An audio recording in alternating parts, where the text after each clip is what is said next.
Hi, welcome to the separation techniques for mixtures. We shall begin with what mixtures are. As previously undertold, mixtures are substances formed when its constituents are not chemically joined together, or you can say when they are physically combined.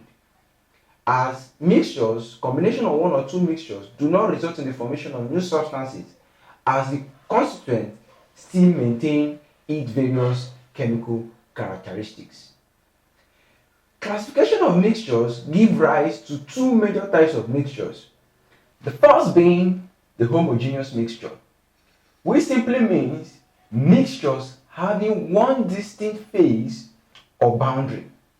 For example of a homogeneous mixture is the dissolution of common salt, sodium chloride, and water. The resulting mixture of salt solution have clearly a single phase.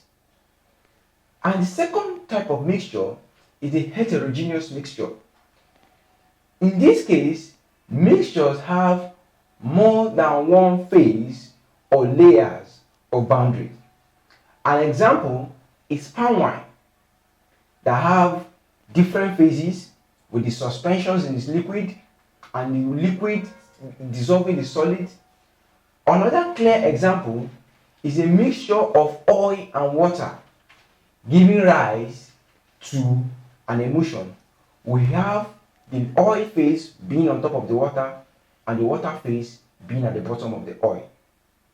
So then, how do we carry out the separation of these mixtures to give us back its constituent components? This gives us rise to separation of mixtures.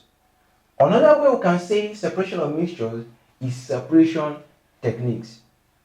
There are various separation techniques to mention, but a few, such as sieving, decantation, filtration, evaporation to dryness, distillation, fractional distillation, crystallization, fractional crystallization, precipitation, magnetic separation, chromatography, centrifugation. In our next video, I shall be discussing these aforementioned separation techniques in details.